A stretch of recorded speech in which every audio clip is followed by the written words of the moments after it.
If Norma joins, she can join in when she's Okay. ready.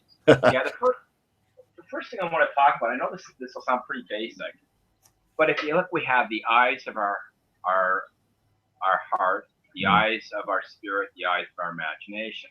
Our imagination is our soul. I know the gates of the soul, our mind, our conscious imagination, emotion, reason, choice, will, and our spirit gates. And when I look at it, I can see the eyes of our spirit are in our spirit. The eyes of our imagination are in our soul. And I know we put eternity in our heart. And I keep going down. I'm going to my garden. I've been to the places and all that.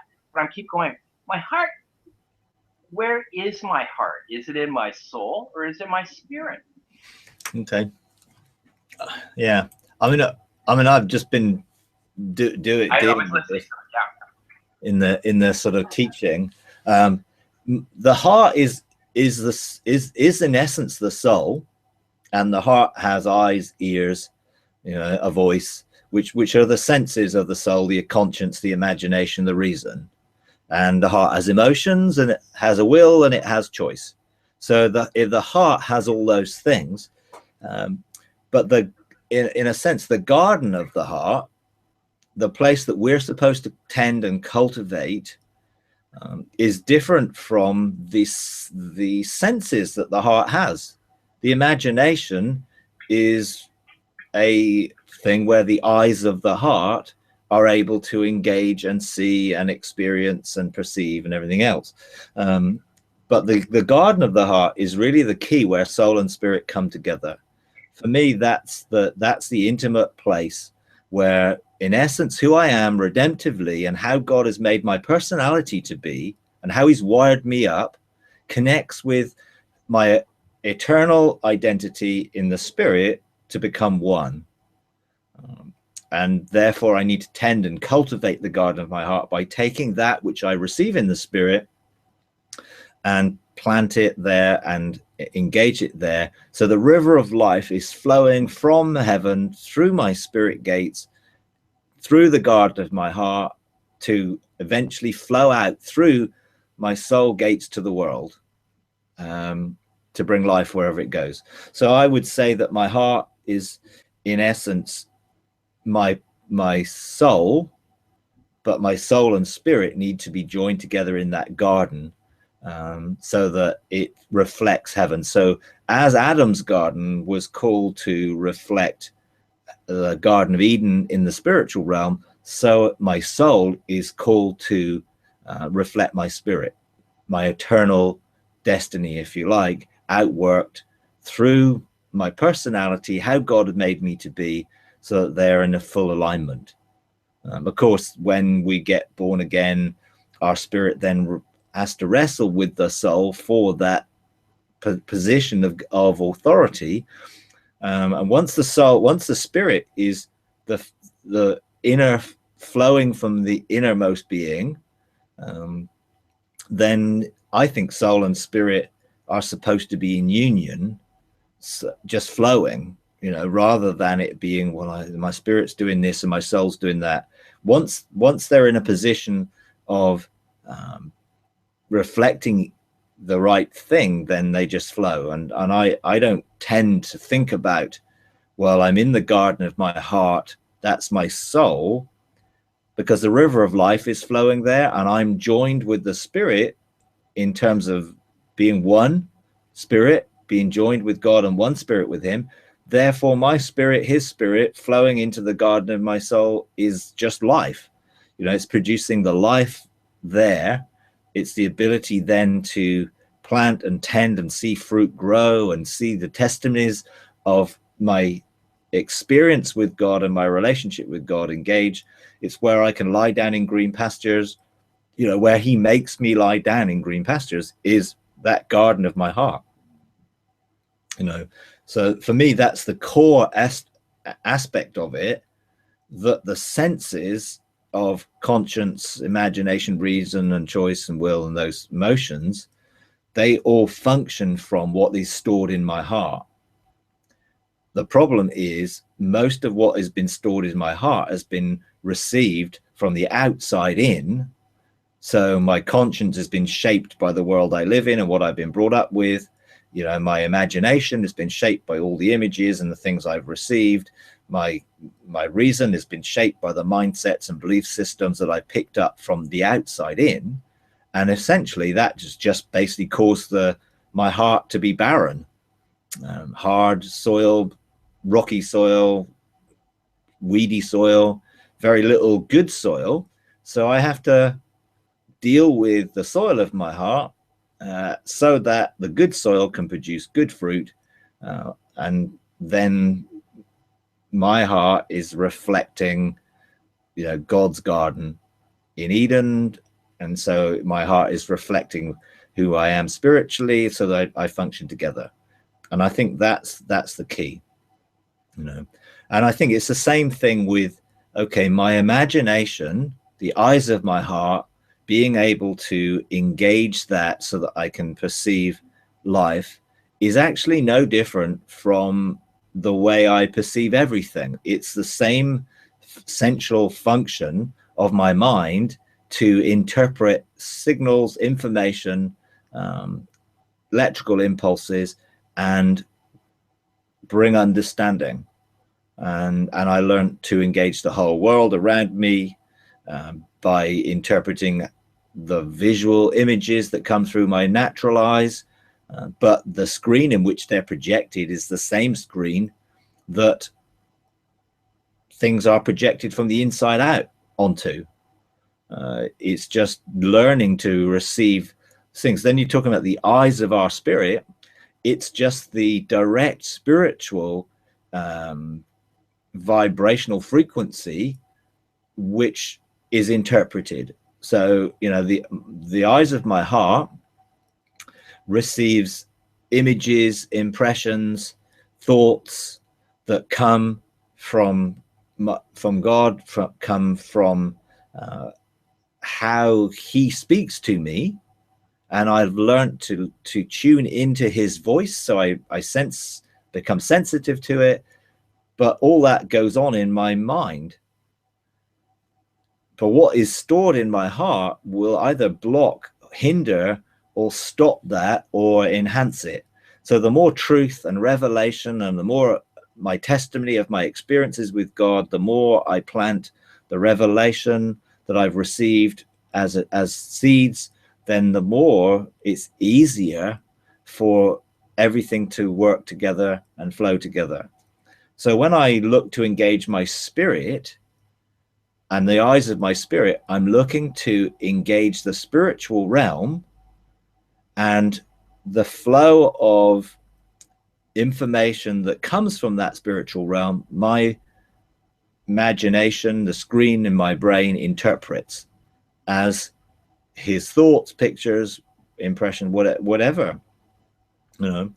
So our heart is a key, I think, where soul and spirit come together.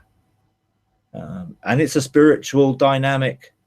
It's not a physical place, although the heart itself as a physical organ, developed from, our initial conception, and carries a record within it, of all our sort of generational line.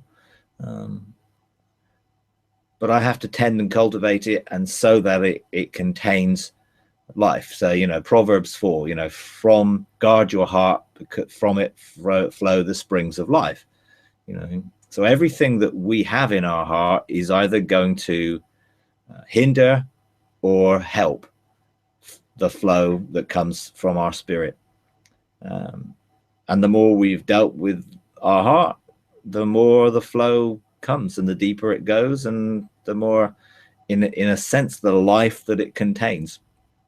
But I'm responsible for what's in my heart. And literally, then the description of my life is like a tree planted by streams of water, whose leaves don't wither and fruit never fails, and who prospers.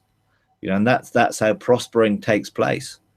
Really, it's flowing from soul and spirit in union and unison, outwards.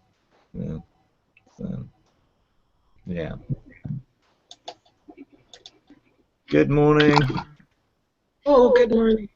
One of the things that when I kind of observe not only myself but some other people is the problem. Oftentimes, the desires or purposes or our intents that are coming out from us are kind of twisted from what really he wants. There's a good intent on it, but maybe the wrong purpose. So I guess to get my heart operating, I can never have, it seems to me, the proper platform of kingdom government within me, through which his kingdom government can be released in and through me onto the earth, as I was assigned, without the proper intents and purposes being flowing out from my heart. Yeah. Because that's the beginning of the establishment of the platform of government within me. So the first thing I have to, I'm just going to run this thought by you, that first of all, I have to stop taking in the resonance of thoughts into my heart and dwelling on them. Really, what I have to do is I have to almost be taking the resonance of seeds of his plans, purposes, and desires, of only my scroll, planting it in my garden, watering it with the river of life and nourished by his glory, letting it grow up to establish, I guess, out of those, I guess it would be trees of life, which become, which would produce ripen fruit of his plans, purposes, and desires of my intent of my scroll, which would be what he assigned to agree with me, which would then kind of flow out of my heart into my being, which would give me the proper plans, purposes, and desires of God, that he can establish his kingdom government really through me and into the earth. Because the whole problem is it always starts just with the heart, and if our platform isn't right, we can't go too far because it's going to be kind of off course. Yeah, absolutely, completely right. Which is why we need to meditate on the reality of who God says we are, our identity eternally, who we are as children of God. We need to cultivate the desires of our heart to align with what God says and his purpose for us. Our identity comes from him, not from the world. So everything must flow from the inside out, ultimately from heaven, through our spirit, through the soul to the world. And if we have, in a sense, received a lot of our mindsets, attitudes, belief systems, value systems, how we see ourselves, our identity from the outside, then we will be operating often in fear of man. There will be all the external things and pressures for affirmation, approval, which cause people to seek after people, fear being honest with people, all the emotional things that go on because our heart has been shaped from the outside in, and you have to be willing to get rid of that soil. If we've been hurt and damaged by people, we have to forgive them, and we have to see that hard soil broken up so it can produce good fruit. In a sense, we have to learn how to cultivate desire, which means to focus our attention, our thinking, our dreaming, our imagining, our picturing on what God says. And the truth, the true reality, because that's what truth really is, it's reality, that reality is reflected from our heavenly and engagements with God and our eternal destiny in our scroll, which will then release that fruit that flows out of us. And the problem obviously is most of us didn't even realize we had a garden in our heart, and most of us didn't really deal with anything in terms of the soil and the roots and the fruits and the things that are in the soil and the seeds that have been planted there. And so we have to be surrendered and allow God to deal with it, and be willing, which is why cleansing the gateways is all part of that process. You know, cleansing the gateways is looking to deal with the blockages to the flow. Dealing with the soil of the heart is actually looking at the core essence of who we are. Who are we? Who did God make us to be, both from an eternal perspective and in a redemptive sense, who he wired us to be personality-wise, and how do I flow that through me to the world is the key question. And I need to cultivate and tend that garden so that it contains the right reality and the right truth from a heavenly perspective, so that heaven can be outworked into the earth. And that means I have to focus. You know, to cultivate something, you don't just toss a few seeds. That was the problem with the parable of the sower. It's like, oh yeah, let's scatter some seed here. Some falls on this ground, some falls on that ground. Well, a farmer doesn't scatter seed like that. A farmer thinks about the ground, prepares the ground for the right crop, makes sure the right conditions are in place. You know, you don't grow acid-loving plants in alkali soil. You have to change the condition of the soil by adding peat and organic matter to boost the acidity of the soil to make it more suitable for the plants that are going to grow there. We can't just take our heart and just think, oh, well, it will produce good seeds. The problem is most of us have an insecure soil because of the way in which we've brought up. So through trauma, we've had experiences which have damaged us, through nurture, what we've been trained, and through nature, what is genetically there, and also through our generational line. All that stuff creates the soil. Negative things find it really easy to flourish in a soil of insecurity. So we believe the lies. We believe what people say. We believe our experiences rather than believing God. And rather than believing what God says about us and who we really are, we look for our affirmation, our approval, our affection, and all those things to the world and to people, and therefore we end up more and more damaged. So we have to stop looking to the outside and start drawing from the life that's already in us and releasing that.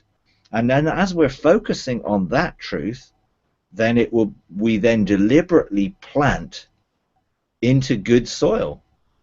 And we may not have that much good soil, but plant into the good soil that we've got and then expand the garden. So no different from Adam and Eve being told to be fruitful, to multiply, to fill the earth, and to rule over it, subdue and rule over. We have to do the same thing in the garden of our heart. We have to be fruitful.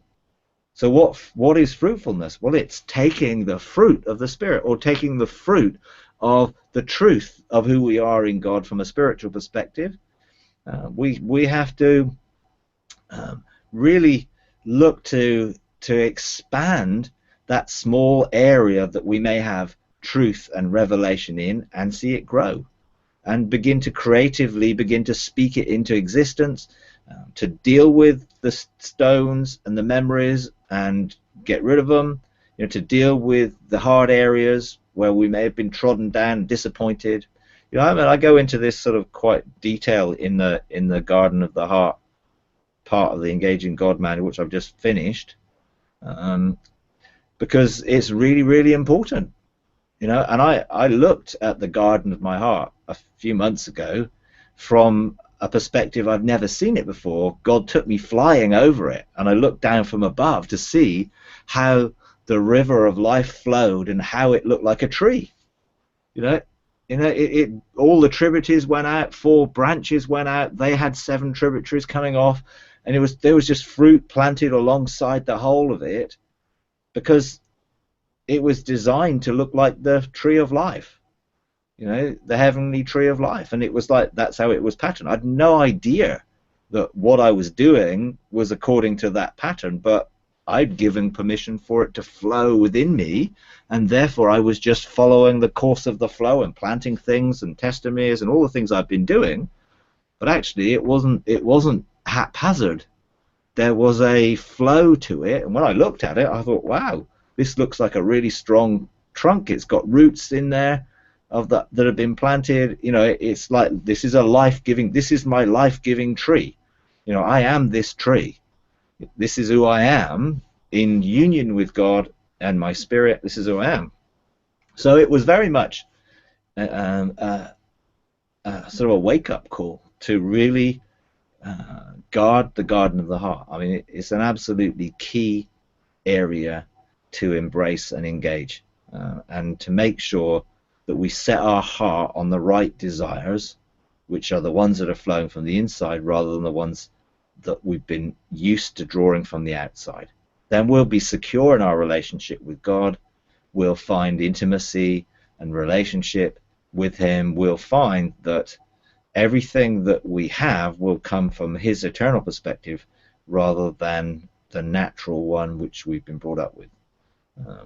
But it's a choice. We have to, you know, pursue that desire that he has for us. Just pursue his heart, you know.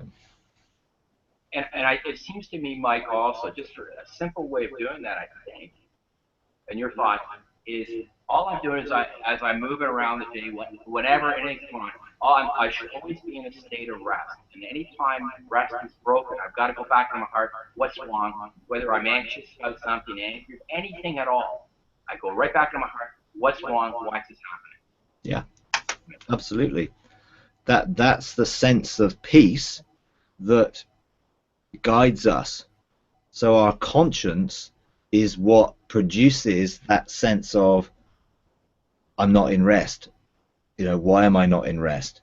And in reality, we have two pathways to follow.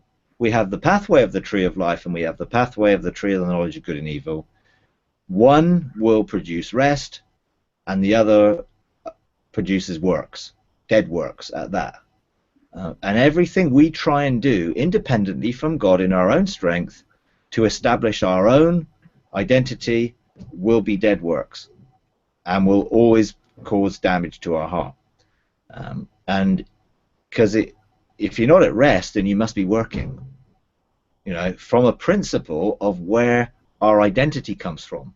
So, and even in my relationship with God, I can be doing things for God to get him to love me, to get him to favor me, to get him to bless me, rather than receiving it as the Father's blessing on his children to empower them to succeed. I try and earn it, and performance orientation and all those things come from following the wrong path and trying to work it out. You know, and that is the key. The path of the knowledge of good and evil tries to work things out from a independent perspective humanistically. The pathway of the tree of life outworks things. Everything flows. And that's what rest is. I can be doing many things and be completely at rest. Even though I might be doing things, you know, every day, I'm still at rest. You know, it's not about whether I'm actually physically or spiritually doing anything. It's the motive of me doing it that's the key. Because Jesus said, again, about the heart, I am gentle and humble in heart. Learn from me. And this is the key to having a garden which is full of fruit, is being gentle and humble in heart. And gentleness is strength under control. It's knowing your identity, your authority, who you are, and totally surrendering it. It's being humble in heart. It's knowing what God says about you and agreeing with it and being aligned with it and having his desires for you as the foundation on which you live, what you do, what you say, what you think, actually being motivated and directed from the living Word of God rather than from the things that we try and create. So working things out and outworking things, even though they're exactly the same words, they're in a different order and different priority. Working things out means I put working first. Outworking things means I put the relationship first, which flows. And that's the key. You know, it is an absolute key to seeing life, rest, following the right path, and letting that path flow through us is a key. You know, yeah.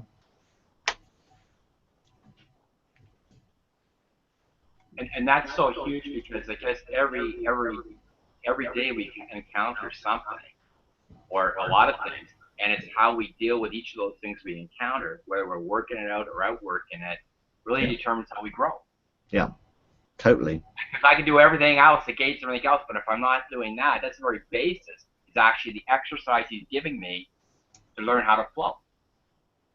Yeah, because when you look at it, I will be weary and heavy laden if I am carrying all the responsibility to create that for myself, or his yoke is easy and his burden's light, because I'm connected and flowing.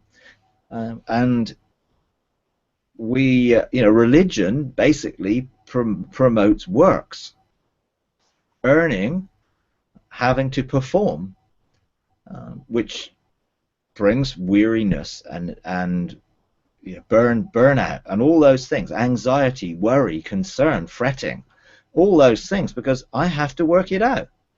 Whereas none of those things apply when I'm out working things, because everything and the source of life and everything I need is available. God's grace is available in abundance in every situation and circumstance, according to 2 Corinthians 9:8, so that I'll have more than enough for all my needs and an abundance for every good deed. Therefore I live in a state of wealth. I'm not talking about financially, money-wise. I'm talking about a sense of wealth and well-being in knowing that all the resources of heaven are at my availability, because I live from a position of heaven, and therefore heaven is always available to flow.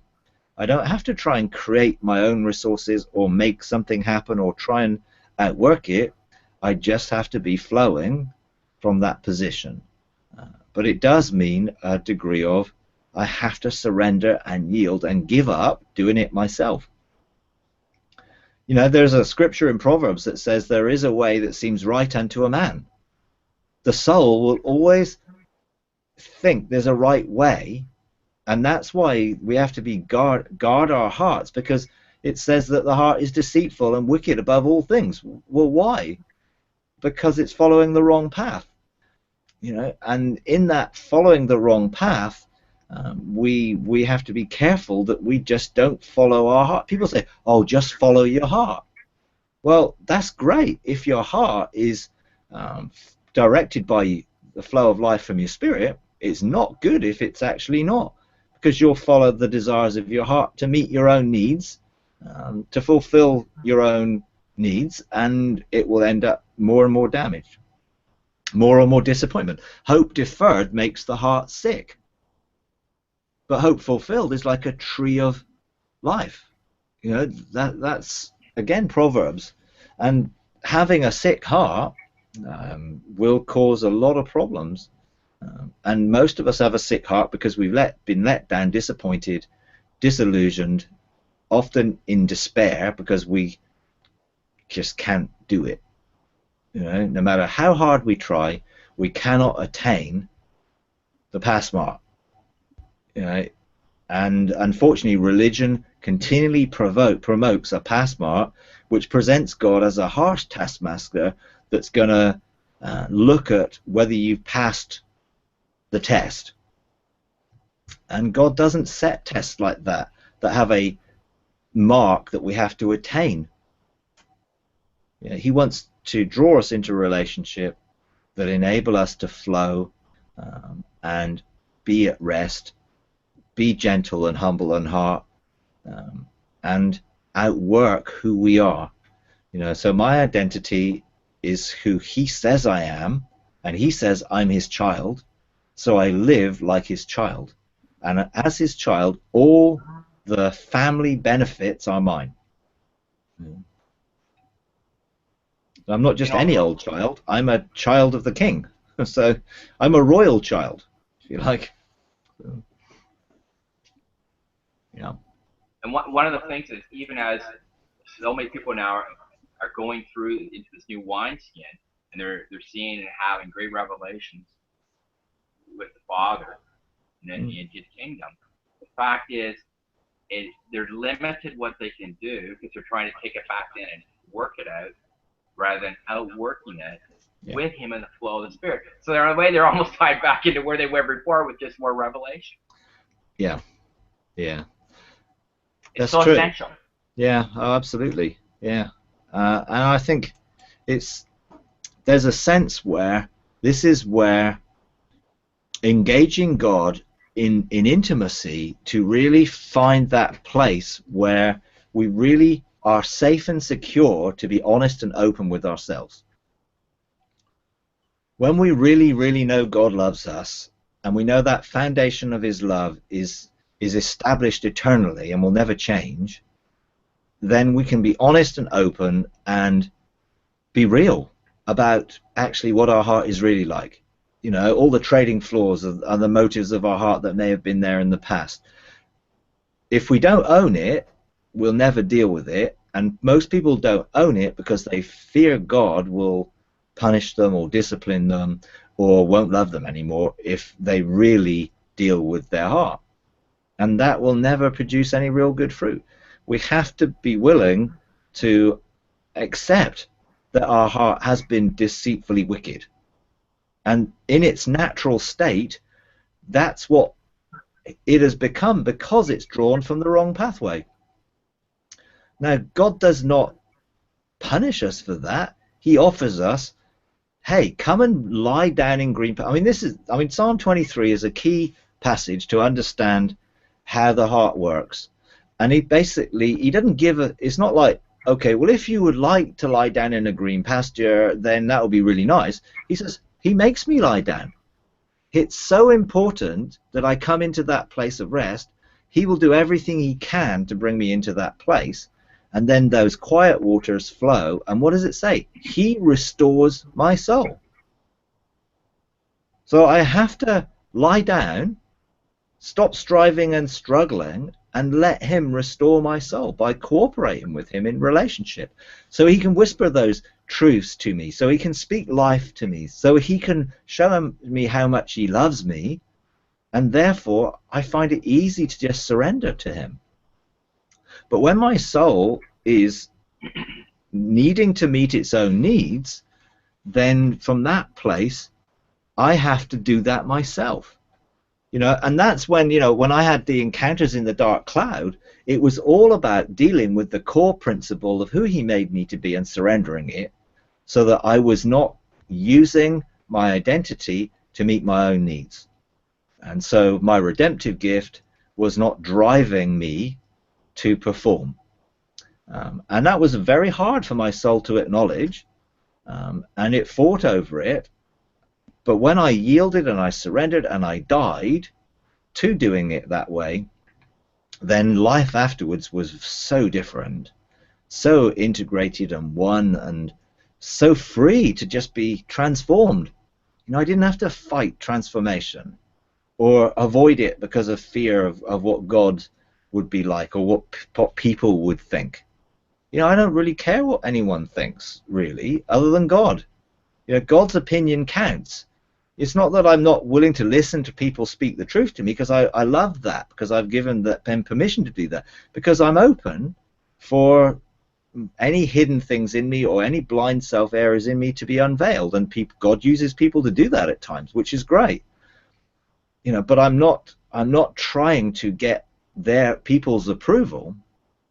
I'm looking to come from my relationship with God, which I know he already approves of me. Because my approval is not based on what I do, it's based on who I am. So my affirmation is not based on what I do, it's on who I am. So I know I'm already affirmed and approved of and loved and accepted and blessed. I just have to take the revelation of that in my relationship with God and see that as the foundation from everything to flow from. Therefore, all that I do flows from who I am. I don't get who I am from what I do. And that's the key crux of everything. Do I do things for my relationship or from it? And I have to do things from my relationship if they're going to be gold, silver, and precious stones on my scroll. Everything else is wood, hay, and stubble, which will have no eternal value. You know, again, there's a scripture which says, where your treasure is, there your heart is. So if the things I value the most are the things that are in the world, because those are the things that I'm looking to bring me identity, then my treasure will be earthbound, you know, and my heart will be earthbound. If I actually see that my treasure is what is stored up in heaven and what is there for me in my relationship with God in sonship, then my heart is focused on there, and everything changes. You know, I don't need to be looking to the outside. I'm flowing from the inside. But it obviously it's a process. It's not going to happen overnight in an instant with a waving a magic wand or any sense of someone laying hands on me and my heart will suddenly be totally transformed. It took my life to establish it, and all the weeds and the stones and the memories and the cares and the concerns and the hard areas and the disappointment and all those things are there because they happened to me. I can't ignore them. I have to deal with them. So I deal with them by recognizing it, forgiving those who've hurt me, releasing them from what they've done and the effect it's had in my life, repenting, renouncing of things that I may have done, of vows and things that I may have done in my own life, and then I just plant the truth, and it produces, abundance of fruit.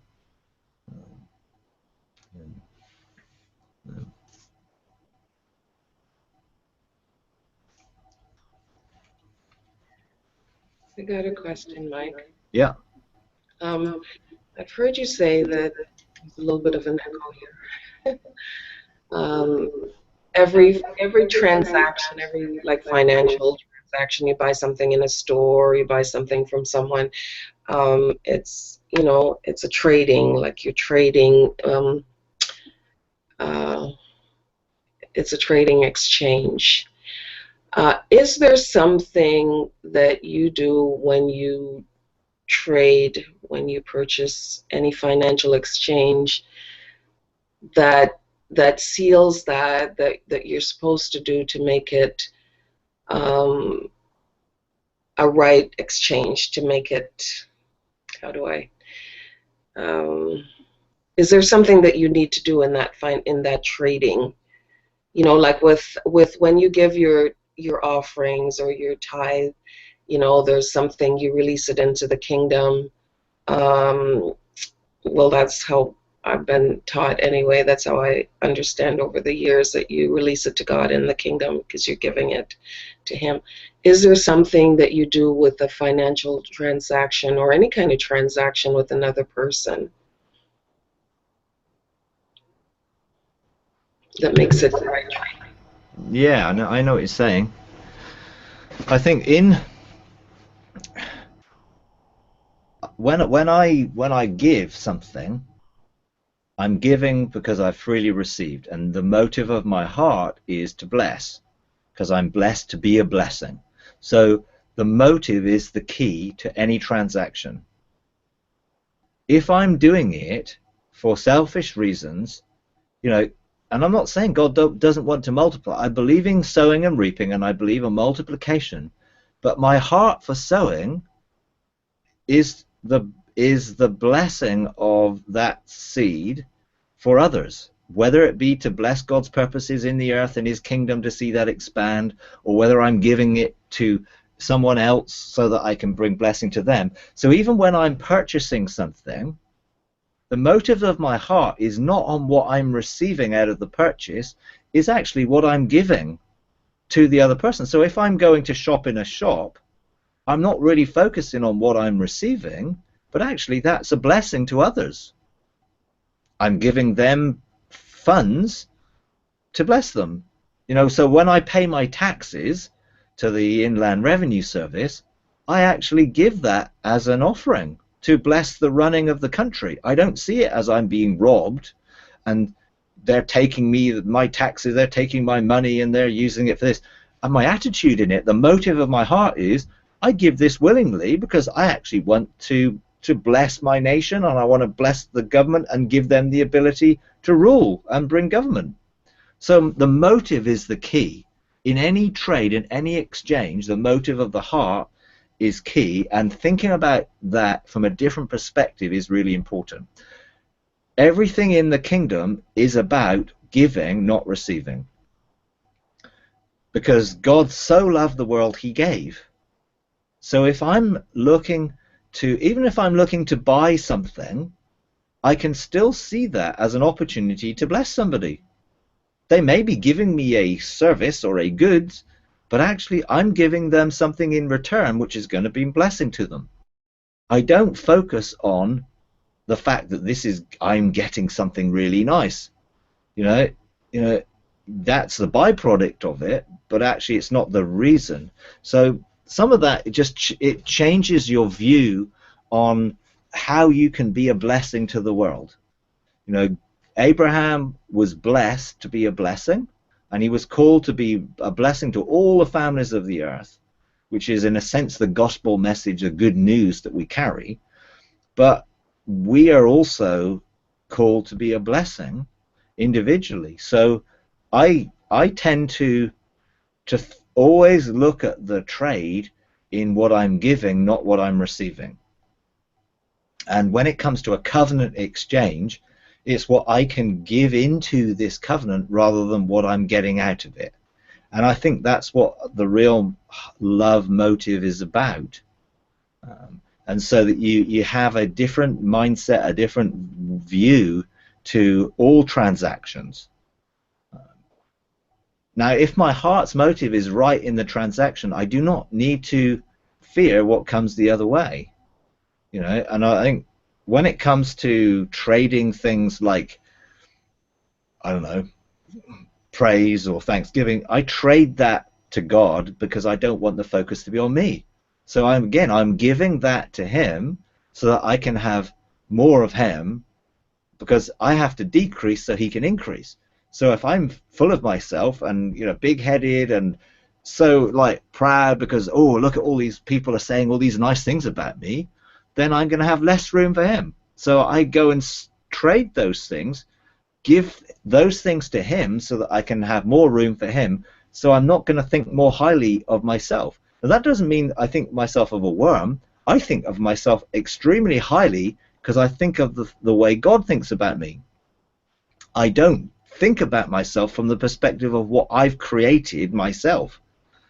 I always look at it from the perspective of, well, it's God's thoughts about me, those vast sum of the wonderful thoughts he has about me, that actually are what really count. And so I am humble in heart, and a humbling heart recognizes that I'm called to be a son of God in power and authority in the kingdom, in heaven, operating as a chancellor and other things that I'm doing. I know of my identity because that's who I am, but I don't use that. You know, that the difference is that comes from who I am in God, and therefore I don't need to use it to create my own identity. Back to the same thing. So trading, when I sow, I'm really thinking about the benefit of the seed, and then God can multiply it back to me, so I have more opportunity to bless more people, whether it be a financial thing.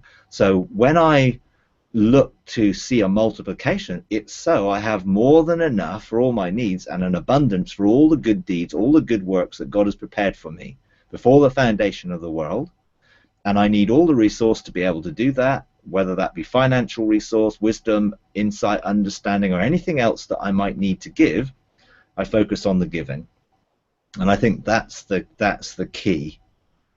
You know, in a relationship, you don't, you know, think about, you know, our ketubah relationship with God and our marriage relationship with God.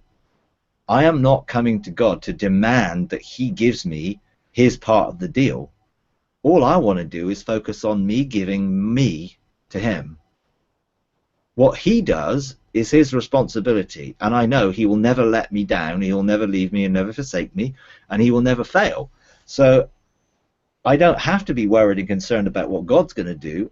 I need to be concerned about what I need to do, and for me that means giving myself.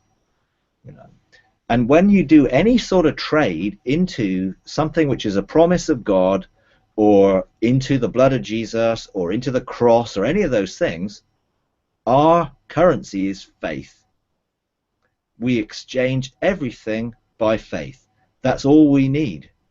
So how do I trade into the cross? By faith, because God rewards faith. So I come to trade into the truth, and what have I got to give? Faith. And God always responds to faith and reciprocates by releasing that to me, because I've come to him in faith. I can't come to him trying to earn the cross. I can't come to him trying to earn what the blood of Jesus does. I have to simply receive it as a free gift by faith.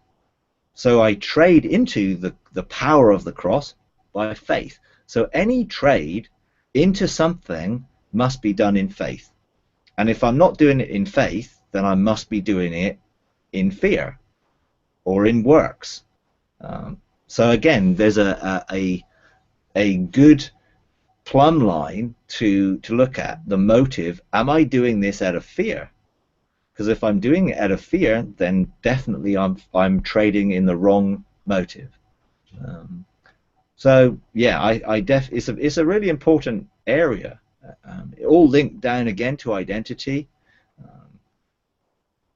But when we learn to see I am here to give, not receive, then it changes the whole motive of our heart. And that's how our heart should be, flowing out. I'm not going to be like the Dead Sea, where the river of Jordan flows into it and never flows out.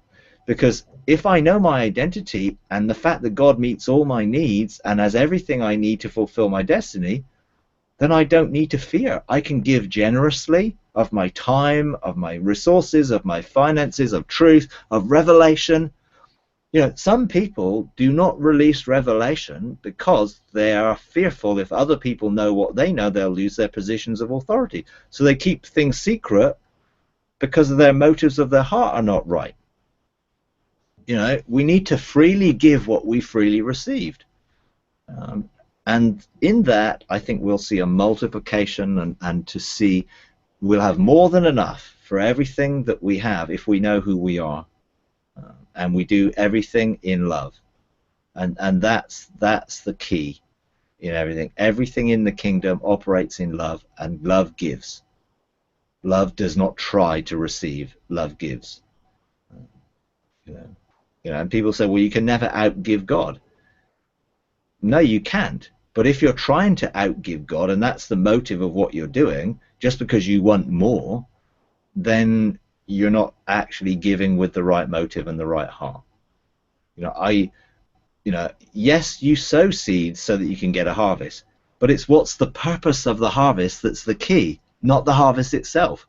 So whenever I sow, yes, of course I believe for a return, but the reason is so I can give more. It's all about what the harvest is going to be used for, to bless others, to bless the world, rather than for my personal blessing.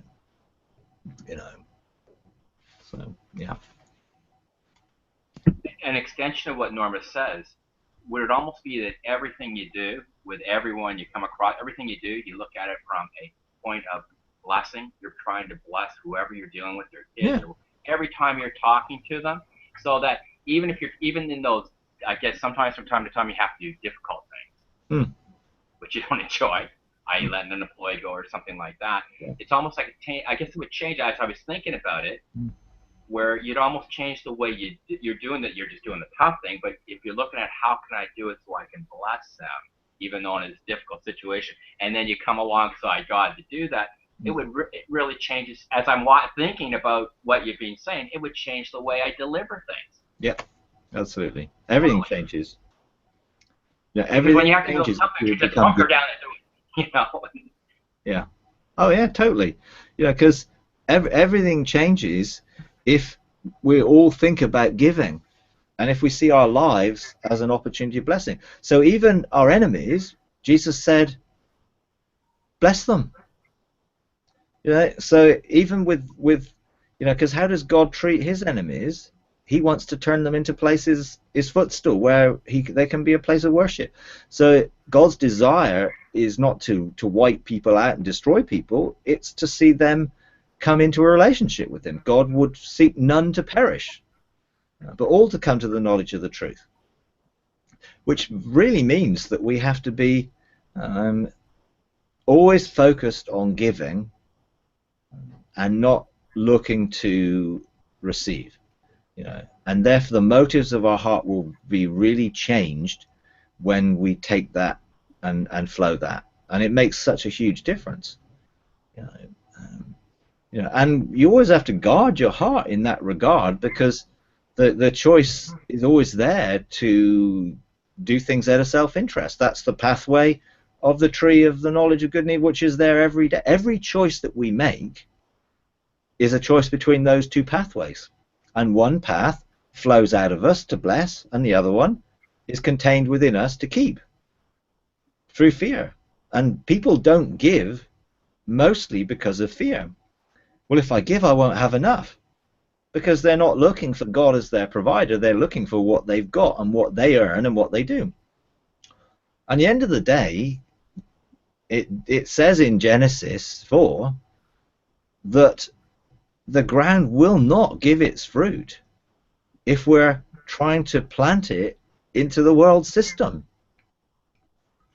You know, we need to plant it in the garden and see the garden expand, you know, because Cain was told, you're going to wander around the earth as a wanderer, because the earth won't produce for you anymore, because you're having to, you know, sow into the world system, the dust, rather than into the garden, which always produces a fruit. Yes, they were to tend and cultivate the garden, but it was fruitful. It was freely releasing its fruit to them. Now they had to work by the sweat of their brow. It was hard now, because they'd turned to another path, and that path is always going to be hard. So, yeah.